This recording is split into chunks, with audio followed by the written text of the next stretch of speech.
So, welcome to another episode of the Liberated Women podcast. I'm so excited because today we have a special guest, Rachel Smithbone. And I feel like I have to sing her name because she's all about the fun and the joy. And I just love to infuse that when I'm expressing her name into this space. So, Rachel is a shamanic business coach for entrepreneurs, and she's on a mission to change the world. Aho.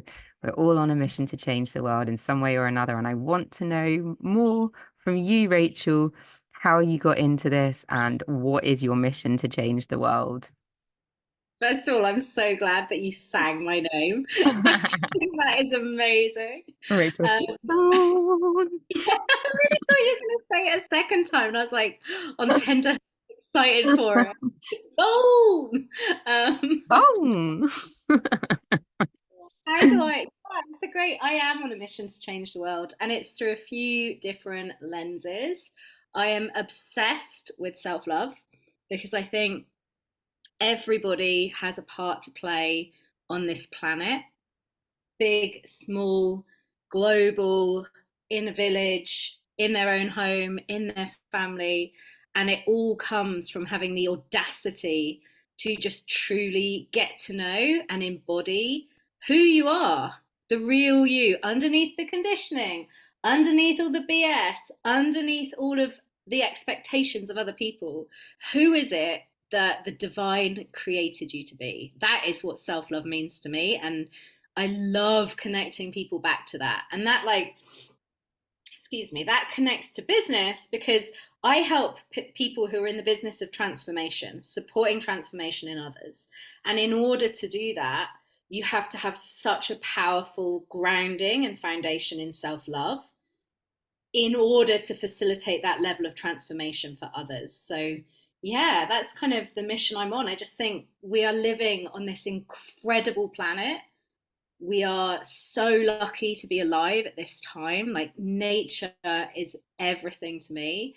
And I'd love more people to live with more joy and more lightness and more gratitude and appreciation for what we have right now. That's my mission. Aho, aho to the joy. I think it's interesting that we're running this podcast now, even though it's not going to come out for a few weeks. When whoever watches this on YouTube or listens on the podcast, we're recording this during just after the full moon, during an eclipse season, full moon in Libra, all about relations, relational full moon. I always get my bleed on the full moon, so it's like extra potent. I had my first day of my bleed yesterday, and I also ran a women's circle yesterday, and the theme was about sacred silliness and like where did we suppress our joy and where was that taken away from us or who or what. And it was a really interesting circle yesterday because there was a lot of chaotic energy in the space, and it's like people couldn't settle because of the moon, because of the cosmic energies that were happening, but also because actually leaning into joy is really uncomfortable for a lot of us. It's much Mhm. harder for us to stay in joy and to stay in gratitude and appreciation of all those incredible things. And you're absolutely right. We live in an incredible planet, but we are so conditioned to have a propensity for fear and to live from that space of fear and scarcity over like joy and overflow. And so it was really interesting yesterday in the women's circle. A lot of them were really struggling with the theme. They were struggling to connect to it So because, interesting. yeah. And I was like, that's the reason I did this theme. And it was actually inspired by one of the women who had come to my previous circle. She was there last night and she'd expressed in the previous circle, she's like, I wanted to laugh because people were being funny and I really wanted to laugh, but I found myself clenching my jaw and stopping myself from laughing. And then I was like, why? Yeah. And it's so deeply conditioned from her childhood, traumas that she experienced, but we all have it. And I think as women, especially, we we really struggle to connect to that deep pleasure and that deep joy. And we've been told for so long that it's shameful and it's too much. And we're too much if we express too much in our creative expression. So it's interesting that we're now having this conversation the next day because it seems to be like a theme that's been coming up recently. It's like medicine that people need. I'm Yeah. really, I'm really curious because bringing opening people to silliness, playfulness. Another thing that people struggle to connect to is that sense of play that gets lost after childhood. What did you do in your circle to help people connect to silliness? Mm. So we did a few different things. We did a meditation or like a deep journey, visualization journey. It's a channel journey. I always take them on a channel journey Nice. to experience moments where they did have joy, and then we bottled the joy. Like we bottled it. Oh. And like I was like, that's never going to deplete. Like you can always go back to that. Like just because you take a sip of joy, it doesn't mean it's going to disappear. There's always more overflow. But there is also like I took them to a memory where that joy was taken away, like who or what took it away. And there was a real awakening around like, oh shit, like I just wanted to be validated by a family member and they took away my joy. I was buzzing about this situation and they just slapped it Mm. down. Or like, I was so excited, I got a B in my exam. Yeah, but you didn't get an A. Boom. Or like, I Mm. won the race. Yeah, but you didn't get the gold. Boom. Like just the slapping down of the joy and then the feeling of like, well, what's the point then? Like, why am I celebrating? It's not good enough for you. Why would I bother celebrating? So there was just lots of stuff that came out, and we did some journaling around it. We did some movement. We tapped into some affirmations. I wanted to play a game with them, like get really silly, but the Yeah. energy wasn't there for it yesterday. And we needed to go on a deeper journey. So, but yeah, I mean, I was a drama teacher for years, and I was explaining to them in the circle that like as a kid, I was a performer. Like I used to go to drama club. I performed a lot. I performed on West End stages. And the warm-ups, the games, it was fun. And then when you were in a drama club, you were in a room full of people that also wanted to be silly and play those games. So you didn't feel so stupid doing it. But then you had to put that aside and have this like performative mask on stage, which kind of took away that Yeah. silliness. And then having been a teacher for so long, I could see the kids that, you know, they come into year 7, they're like 11 years old. It's still cool enough to be silly. But when you get to like year 8, it's just like it's not cool to be silly anymore. So instantly their body language changes them. They're less likely to want to join in. They're less Mm. I had this year 9 class just before I left teaching. So I'd had them in year 7, 8, and 9, and I saw the difference that happened to them over the 3 years. They were like bubbly, full of life, couldn't wait to join in, loved coming to class. And by the time they got to year 9, they were silent. Like no matter what I did, no matter how much confidence I tried to instill in them, like it was like dead.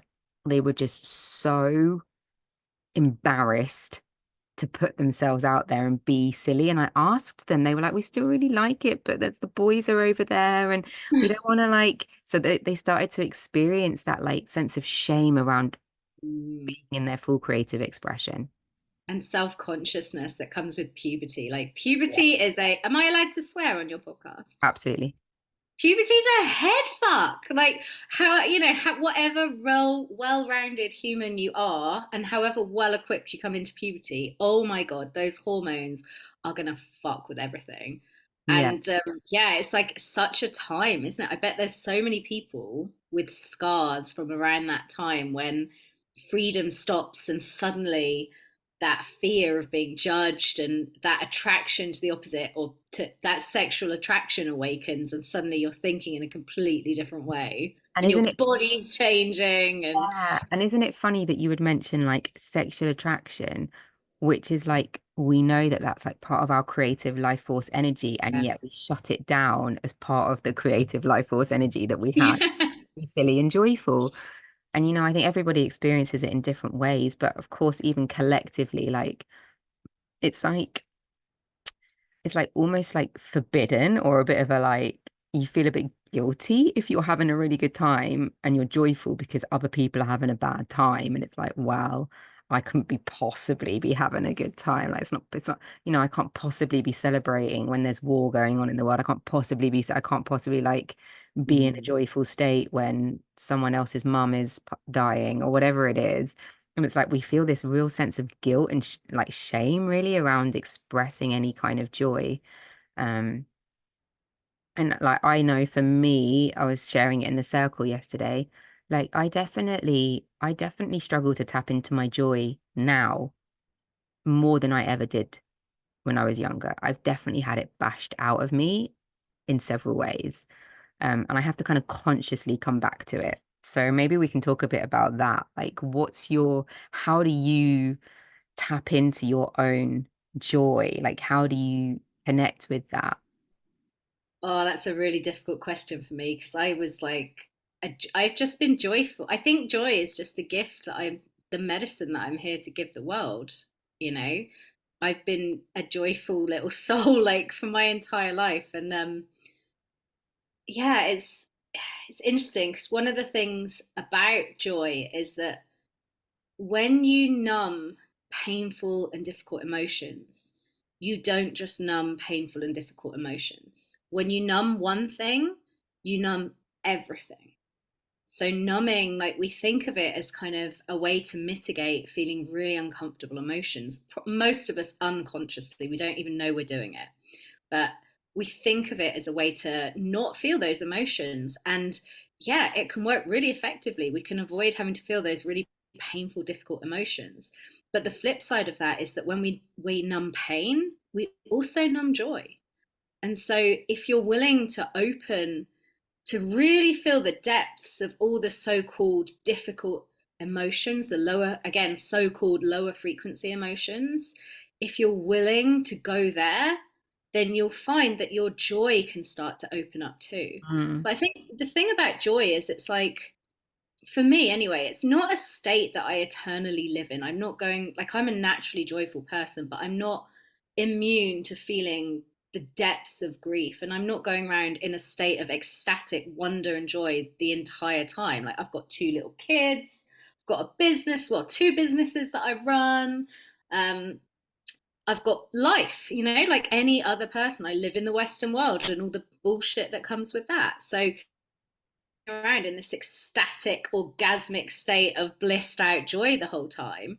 But the simplest things can set off that joy reaction in my body. Like if the sun hits my skin right in the morning, or there's dew on the grass, those things will trigger like this joyful explosion within me that is it's magnificent. And I think that's the kind of joy that I want to reawaken people to. The incredibly simple things in life, the incredibly simple ways of connecting to that end of the spectrum and what it is to be human and mm, to enjoy life. Because when you're connected to that, when like, as I sit and talk to you at the moment, I'm on the Exmoor National Park in the UK, in the southwest of the UK, and it's a miserable day, but there's a rose bush just starting to come out into bud in front of me, and it's got drops of rain on it, and it just looks absolutely exquisite.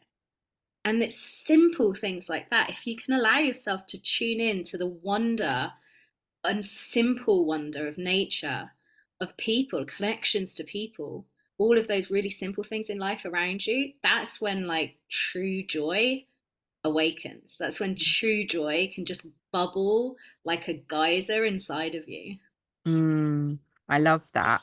And we've kind of like titled this podcast about how to infuse more of that joy and fun into your healing journey or into your spiritual practices because, you know, it's so interesting. A lot of the clients that come to work with me, they often come because they've been living in like a freeze state, which is no surprise because that's where I lived for a long time. So obviously I attract people in who have been, on part of a journey that I've also been on. And all of a sudden they're starting to feel all these feelings as I support them and we're unlocking and they're starting to feel feelings and they're like, oh shit, this is so uncomfortable. And I'm starting to feel all this sadness and this grief. And I was like, yeah, these are the first stages. It's like a death, right? You feel shock, numbness, grief, sadness, anger. Then you start to accept, then you start to like move on. And it's you're going through these stages. And so they're not naturally feeling that connection to the joy because they're at the beginning stages of like just feeling for the first time in a really long time and actually having awareness around where that lives in their body and why they feel the way that they feel when previously it's just been numbed out or disassociated. And so if we wanted to infuse more joy and more expression and more like I wrote this morning, this is kind of like around this. I did like just automatic writing this morning, you know, like stream of consciousness. And Yeah. I've lost the trail of thought of what I was just about to say. Oh, that was it. I literally, I even wrote like in my stream of consciousness, like, I feel like I'm writing this as if someone's going to read it, but no one's going to read it. So fuck this, fuck that. And then I started to like really let it go on the paper. And I was like, oh, like we hold ourselves back in all these different ways all the time. And like, how can we make it more fun and joyful and expressive in those places when we're starting to feel that depth of like icky, sticky, uncomfortable feelings? And how can we infuse that more into our practices? And I think for me, it's like, I love to sing. That's why I sung your name. Like every time when I feel excited or joyful, I always go, Rachel Smithbone. Like I'll just sing. Is that to see? It made you laugh. It made me smile. I love it. Yeah. But how, I yeah. know. How can we infuse more fun into our healing journey, into our spiritual practices, where not everything has to feel so heavy and like a process all the time? Because I think it can feel, it's just very overwhelming for a lot of people. Yeah, I hear you. So you're gonna have to remind me of that question in a minute because I know I'm gonna go off on a tangent. I can feel it bubbling. But what the first thing is for me that one of the reasons that I share and teach in the way that I do is because it's a reaction to seeing so many spiritual teachers and so many teachers on the spiritual path and helping with self-love and that kind of stuff being so serious. And for a long time feeling like, oh, maybe people won't think I'm serious if I'm my natural, goofy, silly, trucker mouth self. And trying that persona on for a little while and being like, this isn't me. And I don't learn well in that environment. Like, if someone's really pious and really sensible and really serious, I don't connect with that. I can't connect Yeah, with that. So, same. yeah, it's like I think it has been in the evolution of my teaching and in the evolution of the body of my work. I think deliberately embodying and modeling, honestly, deliberately and intentionally modeling, holding really powerful depths of spiritual connection with the childlike, playful lightness. Like that's naturally who I am. And I think so many people think you have to be like this, like, oh, I'm on a spiritual path now. I'd better be very, very serious, and oh, I must not make fart jokes, and I can't. Oh, that lady fanny farted in my yoga class. I'd better ignore that happened. It's like, no, let's shift the paradigm for us Westerners learning about spirituality and reconnecting to what is always within us. Let's shift the paradigm that it has to be something serious and heavy, and let's allow that truth, that authenticity of me, particularly in my style of teaching, that authenticity of me that marries that with the lightness, with the Yeah, silliness. Because when I hold that space within myself, and people can sense and feel that it's true and it's real and it's authentic, it gives them permission to do the same. exactly. That's exactly it. That's it. And I think that comes with all spectrum of emotions, right? Like all Yeah, spectrum of emotions. Like it's the same if you want to go from like joy on one end to like anger. People have always yes. said like, you know, it's for me personally, people are like, you're so fiery, you're so like you're a lot, like your energy is a lot. And I'm like, yeah, and like, my energy is a lot, but it's not too much for some people. And I don't think I'm too much. And I spent years being suppressed in an abusive Mm. relationship and like in all of my past lives and in like as a woman collectively. And I was like, I've been told by men so I've been shut down by men and women so many times. I'm like, I'm not prepared to hold back anymore.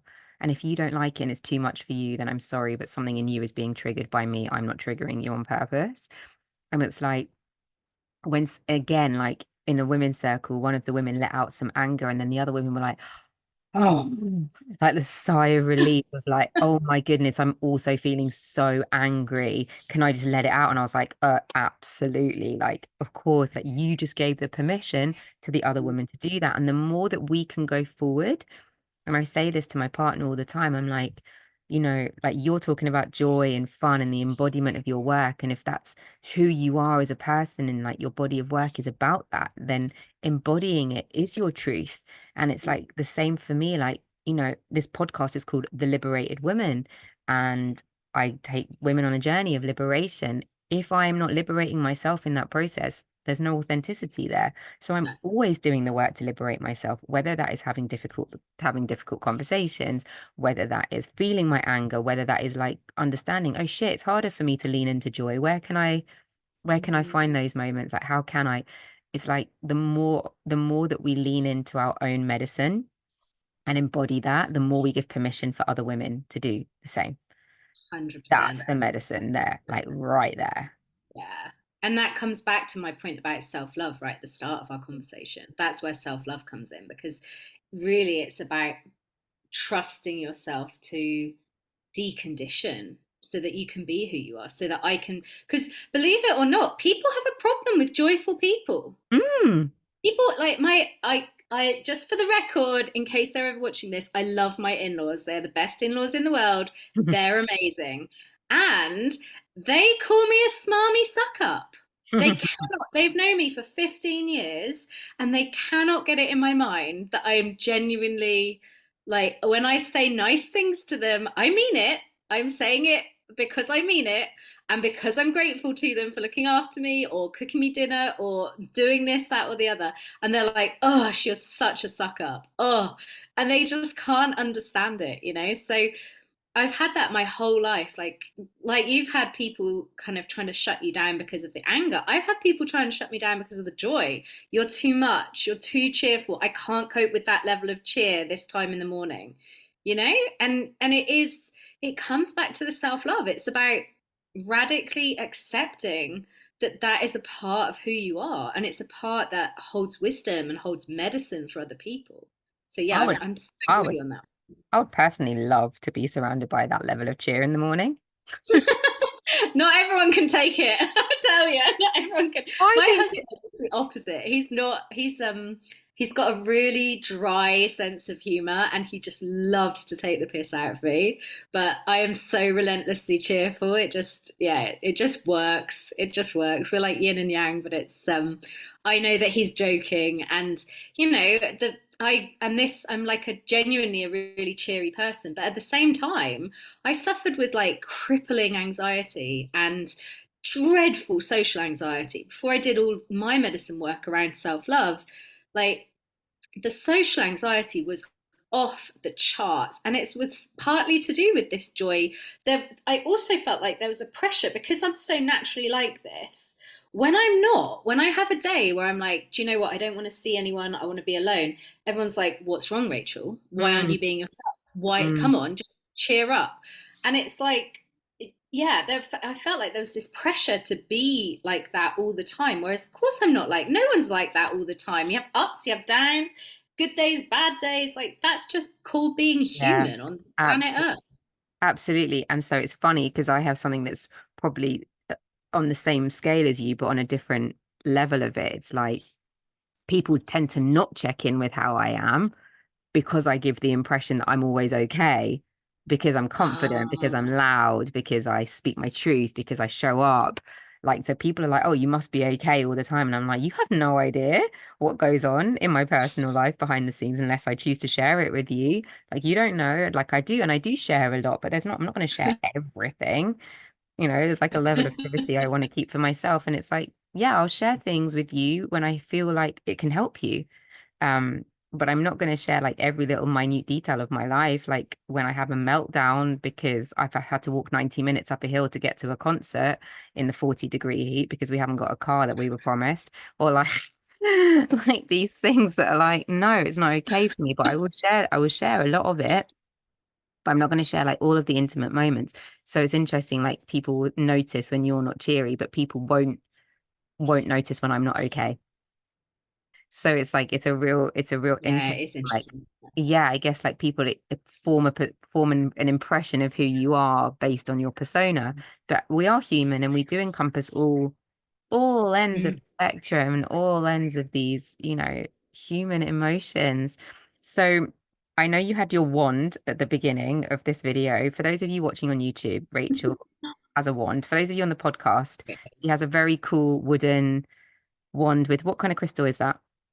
It's got an opalite and two quartz, and then it's got a little, not a real raven skull, but a formed raven skull in the middle. Very cool. So Rachel and I are really similar in our like witchery cosmic magic, aren't we? We're like super shamanic Yeah. with our work. So yeah, I want to come back to that question that you said, remind me, because you went off on a tangent, which was Good. how can we infuse more fun into our spiritual practices, or how can we, and I spoke about the singing, and like that's why I introduced your name as Rachel Smithbone. But you have a wand, so share with us. Smithbone. Smithbone. I do have a wand. Smithbone. How can you infuse more joy and more lightness into your spiritual practice? I really think actually it's not something you do intentionally. I think it's something I think you do the other work and then you allow it to also you just allow it to be part of who you are. So I don't think I'm not like, right, well, you need to get a herd of unicorns and you need to, for those of you who are listening on the podcast, I have literally got a herd of unicorns that me and my daughter did, little ceramic unicorns on my desk. But yeah, I don't think it's like you need to do X, Y, and Z so much as it's like make room for awareness, Mm, make room to get comfortable with what is in your being. So, I do it through, I help people through yoga and ceremony. You help people through ceremony and breath work. mm, All of these practices are about creating safety and connection and awareness with your mm, nervous system, with your energy body, with your mind. All of that work is paving the way to feel your emotions, to process your emotions, and to have the kind of inner awareness that when joy naturally and playfulness and fun naturally starts to bubble, you notice it, right? So instead of shutting it off, you notice it. It mm, becomes, it becomes something that like you don't turn away from in the moment. And you've done all the practices, so you know how you notice when it arises. And so instead of turning away from it in that moment, you turn towards it. mm. I love that. So like leaning into it and being like, oh, this is a new sensation for me. And yes, I am allowed to feel this. And yes, I am worthy of feeling this. So let me just stay in this moment a little bit longer. And it might be a fleeting moment. It might not stay for a long time, but it's there. They're just having the awareness around that. I think like also surrounding yourself with other people who are really going to support you in that, like Yeah. find your people that are going to be there for you, that will encourage you to be in that space, that will allow you to be in this joyfulness, that won't, shut it down, that won't tell you you're too much, and really encourage you to be in that expansive space. Be your hype girl, be your cheerleader, Yeah. whatever you want to call it, but just be there to support that and to yeah, like there are people that can't cope with being around people who are negative. They're literally like, "Can we Yeah. just bring it back to light. Let's bring it back to light." And there's a bypassing there. And there is like, hey, if someone's having a bad time, like hold it for them. If you can't hold it, then just say, I haven't got the capacity to hold this right now. Be honest. Don't just like bypass and go, let's bring it back to the positive, because not everyone can do that when they're going through a difficult time. Yeah, But absolutely. like definitely surrounding yourself with people who will support that and be in the same energy as you is so helpful. So Yeah. yeah.